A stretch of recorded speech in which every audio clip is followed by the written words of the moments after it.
Sekarang Pangeran ke-8 telah berubah dari musuh menjadi saudara. Hasil ini adalah sesuatu yang tidak diharapkan Chen Ping. Namun, ini juga merupakan hasil terbaik. Chen Ping masih memiliki sedikit pengetahuan tentang kuil dan para dewa. Sekarang setelah Master Istana ke-8 telah menjadi ayah mertuanya, ia akan dapat lebih memahami kuil dan para dewa sebagai satu kelompok. Dia tahu bahwa kuil tidak akan pernah menyerah, dan bahkan mungkin akan berakhir dengan seluruh klan dewa. Chen Ping harus memahami mereka. Chen Ping untuk sementara waktu membiarkan Huo Zhao membawa orang-orang dari Istana ke-8 dan tinggal di benua Changsuan. Teratai Biru sangat antusias dengan Istana ke-8. Lagi pula, memiliki teman yang kuat jauh lebih baik daripada memiliki musuh yang kuat. Kemarin kita adalah musuh, hari ini kita adalah teman yang bisa kalian ajak bicara tentang apa saja. Perubahan seringkali begitu ajaib. Hanya karena Chen Ping memaksa Huo Jingjing tidur dengannya selama 1 malam, segalanya mulai berubah. Ayah mertua, bisakah kamu memberitahuku secara rinci tentang kuil dan para dewa? Chen Ping bertanya kepada Huo Zhao. Dia ingin tahu lebih banyak tentang kuil itu. Ekspresi Huo Zhao membeku, dan dia berbisik, menantu laki-lakiku tersayang, jika kamu membunuh utusan patroli, kuil tidak akan pernah membiarkanmu pergi. Protoss mengklaim diri sebagai ras pilihan Tuhan, dengan darah bangsawan, dan tidak akan pernah membiarkan orang luar menodainya. Dan kamu, tidak hanya membunuh orang-orang di kuil, tetapi juga. Dia baru setengah jalan berbicara ketika dia melirik Huo Jingjing yang berdiri di samping Chen Ping, dan berhenti berbicara. Huo Jingjing sedikit tersipu dan berkata dengan lembut, "Ayah, Chen Ping tidak bermaksud menyinggung klan dewa. Selain itu, putriku mengajukan diri." Huo Zhao tersenyum pahit dan menggelengkan kepalanya, "Gadis bodoh, kuil tidak akan peduli apakah kamu bersedia atau tidak. Jika seorang wanita dari klan dewa menikah dengan seseorang dari ras lain, paling tidak, kultivasinya akan dihapuskan, paling buruk, dia akan dihukum mati." Chen Ping mengerutkan kening, sangat mendominasi. Huo Zhao mengangguk, aturan klan dewa selalu seperti ini. Tetapi, tiba-tiba dia merendahkan suaranya, "Jika menantuku ingin melawan kuil, itu bukan tanpa peluang." Oh, mata Chen Ping menyipit. "Bagaimana menurutmu, ayah mertua?" Mata Huo Zhao bersinar dengan kilatan cahaya, Protoss bukanlah entitas monolitik. Meskipun 8 istana berada di bawah kuil suci, pada kenyataannya, kita hanyalah kekuatan pinggiran. Kekuatan inti yang sesungguhnya ada di tangan, Istana Raja Suci. Dan di dalam Istana para Dewa, ada 2 faksi konservatif dan reformis. Kaum konservatif bersikeras bahwa garis keturunan para dewa itu murni dan tidak akan pernah mengizinkan perkawinan campur dengan orang luar, sedangkan kaum reformis percaya bahwa jika para dewa ingin melanjutkan kejayaan mereka, mereka harus menyerap para jenius asing dan mematahkan belenggu garis keturunan. Chen Ping berpikir sejenak, jadi, ayah mertuaku adalah seorang reformis. Huo Zhao tertawa, menantu laki-lakiku tersayang benar-benar pintar. Meskipun istana ke-8ku mematuhi perintah kuil di permukaan, pada kenyataannya, kami telah lama tidak puas dengan aturan klan dewa yang sudah ketinggalan zaman. Jika saja aku tidak terluka parah dalam pertarungan denganmu terakhir kali ketika jiwaku meninggalkan tubuhku, aku pasti sudah memberontak sejak lama. Setelah mendengar apa yang dikatakan Huo Zhao, Chen Ping merasa sedikit malu. Bagaimanapun, dia telah melukai Huo Zhao 2 kali. Sekarang, apakah luka ayah mertuaku sudah sembuh? Tanya Chen Ping. Huo Zhao menggelengkan kepalanya, mendesah, dan berkata, "Saat ini, kuil tidak terlalu peduli dengan pasukan pinggiran seperti kita, jadi sumber daya yang mereka berikan sangat sedikit. Tanpa sumber daya, lukaku akan sulit disembuhkan. Jika aku tidak harus melakukannya, aku tidak akan membawa orang ke dunia ini dan mengambil alih kota Flying Tiger untuk menjarah sumber dayanya demi aku. Ayah mertua, istana ke-8mu sebelumnya berada di surga kedua." Chen Ping bertanya dengan rasa ingin tahu. Ya, aku masih memiliki rumah besar di surga kedua, tetapi aku terluka. Dengan kekuatan istana ke-8, sulit untuk mendapatkan sumber daya di surga kedua. Aku hanya bisa datang ke surga pertama. Huo Zhao mengangguk. Ayah mertua, cederamu disebabkan olehku. Aku akan mengganti rugimu, kata Chen Ping. Tidak perlu melakukan itu. Kamu hanya perlu bersikap baik kepada Jingjing dan mencintainya dengan baik. Bagaimanapun, dia baru saja menjadi seorang istri. Huo Zhao menatap Huo Jingjing dengan penuh kasih sayang. Benar sekali, kakak ipar, kamu harus bersikap lembut. Tadi aku melihat adikku pincang saat berjalan. Dia pasti bengkak. Tuan Huo juga berbicara dari samping. Huo Jingjing langsung tersipu dan menatap kakaknya lalu berkata, Huo Feng, aku akan memukulmu sampai mati. Saat mengatakan hal itu, Huo Jingjing meninju Huo Feng, yang langsung lari setelah melihat kejadian itu. Dua orang saling mengejar. Baru pada saat inilah Chen Ping menyadari bahwa saudara iparnya sebenarnya bernama Huo Feng. Kedua anak ini selalu berkelahi dan bermain seperti ini. Huo Zhao berkata dengan lega, Ayah mertua, aku akan membawamu ke suatu tempat untuk menyembuhkan lukamu. Kurasa lukamu akan sembuh dalam waktu kurang dari sehari. Chen Ping berkata pada Huo Zhao. Di mana? Huo Zhao bertanya dengan rasa ingin tahu. Kalian akan tahu saat kalian sampai di sana. Chen Ping tersenyum. Chen Ping membawa Huo Zhao langsung ke menara penekan setan. Melihat menara penekan setan, merasakan aliran waktu di dalamnya, dan tumpukan batu abadi, Huo Zhao sedikit terkejut. Menantu laki-lakiku tersayang, apa ini? Huo Zhao bertanya dengan kaget. Ini adalah menara penindas iblis. Waktu mengalir 100 kali lebih cepat di dalam menara daripada di luar. Artinya, 1 tahun di luar menara akan memakan waktu 100 tahun di dalam. Kata Chen Ping, 100 tahun. Huo Zhao terkejut.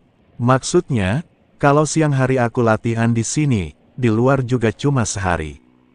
Chen Ping mengangguk, tidak buruk. Napas Huo Zhao menjadi cepat.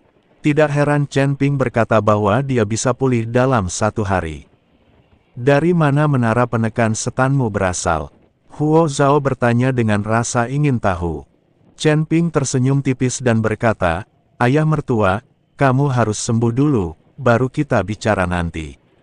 Ekspresi rumit terpancar di mata Huo Zhao, lalu dia tersenyum dan berkata, Wah, sepertinya penglihatan putriku memang bagus. Huo Zhao cukup puas dengan Chen Ping sekarang. Chen Ping tertawa diam-diam ketika mendengar ini. Orang tua ini jelas-jelas telah dikalahkan olehku, tetapi sekarang dia mencoba menyelamatkan mukanya. Akan tetapi, dia tidak mengeksposnya, melainkan meminta Huo Zhao untuk segera menyembuhkan lukanya. Di dalam menara penekan iblis, Huo Zhao duduk bersila, merasakan energi spiritual yang kuat mengalir ke dalam tubuhnya. Luka-lukanya pulih dengan kecepatan yang terlihat oleh mata telanjang. Chen Ping keluar dari menara penekan setan dan melihat Huo Jingjing mengejar dan bertarung dengan Huo Feng yang sedang dipukuli dan melarikan diri dengan panik. Kakak ipar, selamatkan aku, kakak ipar, selamatkan aku. Ketika Huo Feng melihat Chen Ping, dia segera bersembunyi di belakang Chen Ping. Melihat Huo Jingjing mengejarnya, Huo Feng berkata kepada Chen Ping, kakak ipar, berusahalah lebih keras malam ini dan buat adikku tidak bisa berjalan, sehingga dia tidak bisa mengalahkanku. Huo Feng, kamu masih bilang, aku akan menghajarmu sampai mati. Wajah Huo Jingjing memerah karena malu. Chen Ping tersenyum tipis, mengabaikan pertengkaran kedua saudara kandung itu, dan memasuki kamar Humazi. Humazi sedang berkelahi dengan dua wanita, dan terkejut ketika melihat Chen Ping mendorong pintu hingga terbuka. Sialan, kamu tidak tahu cara mengetuk pintu, kata Humazi dengan tidak puas. Tuan Hu, apakah Anda benar-benar ingin mati di perut wanita setiap hari? Chen Ping tidak bisa berkata apa-apa. Jangan khawatir, kamu sama sepertiku. Tidakkah kamu tahu berapa banyak wanita yang kamu miliki? Humazi menatap Chen Ping dengan tatapan kosong. Chen Ping tiba-tiba terdiam. Dia bahkan tidak tahu berapa banyak wanita yang dimilikinya. Tuan Hu, saya ingin melihat sesuatu, kata Chen Ping. Ketika Humazi mendengar ini, dia melambaikan tangannya dan meminta kedua wanita itu untuk mengenakan pakaian mereka dan pergi.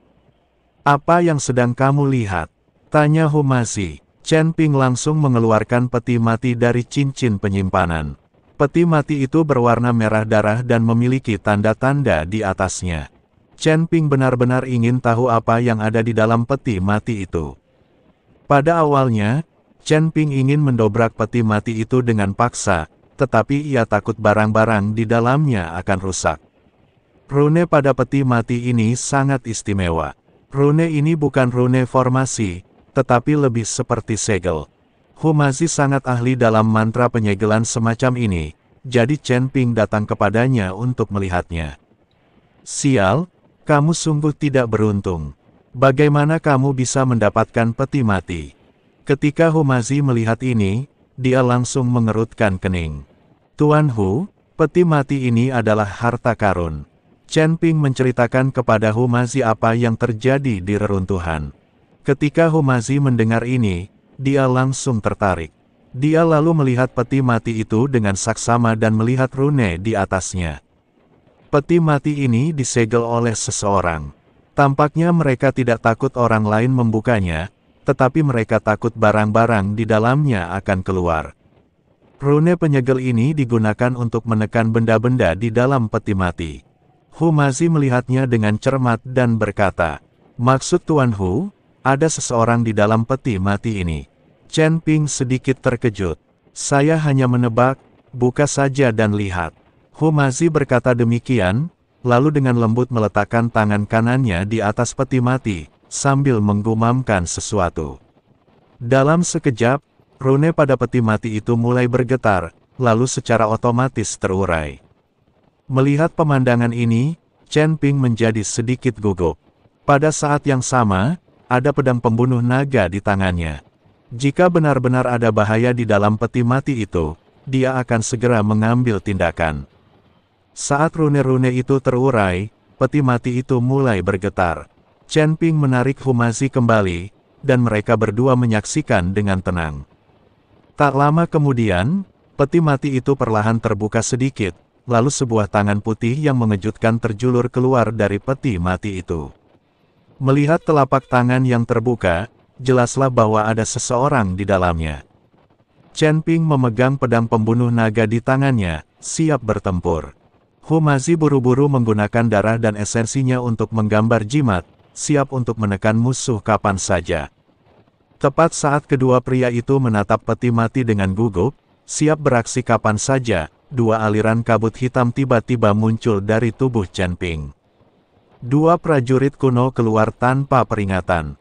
Setelah kedua prajurit itu muncul, tangan pucat itu tiba-tiba berhenti, lalu menarik kembali dan menutupi peti mati itu lagi.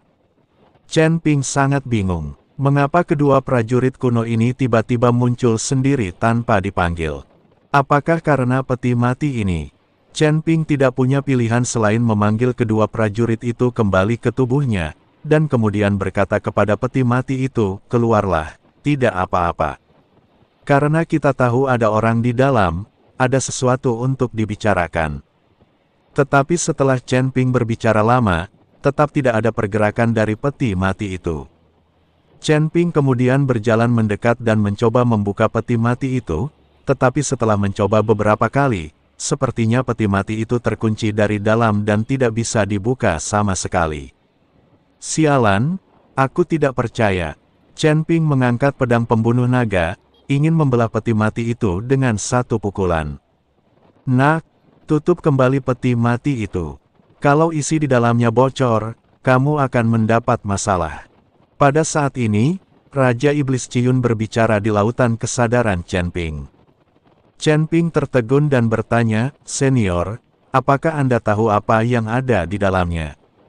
"Aku tidak tahu, tapi aku tahu kalau kau membukanya, kau akan mendapat masalah," kata Raja Iblis Awan Merah. Melihat hal ini, Chen Ping mengurungkan niatnya untuk membuka paksa peti mati itu dan meminta Humazi untuk menempelkan jimat di atasnya dan menyegelnya kembali.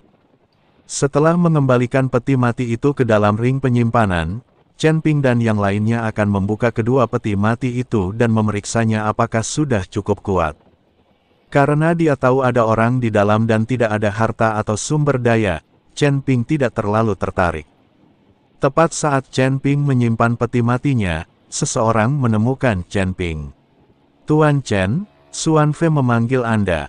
Pengunjung itu berkata kepada Chen Ping. Chen Ping bingung dan tidak tahu apa yang ingin dilakukan teratai biru padanya. Ketika Chen Ping bergegas ke aula, Lan Lianhua dan Mo Qingyun ada di sana. "Xuan Fei, aku ingin tahu apa yang ingin kamu bicarakan denganku," tanya Chen Ping.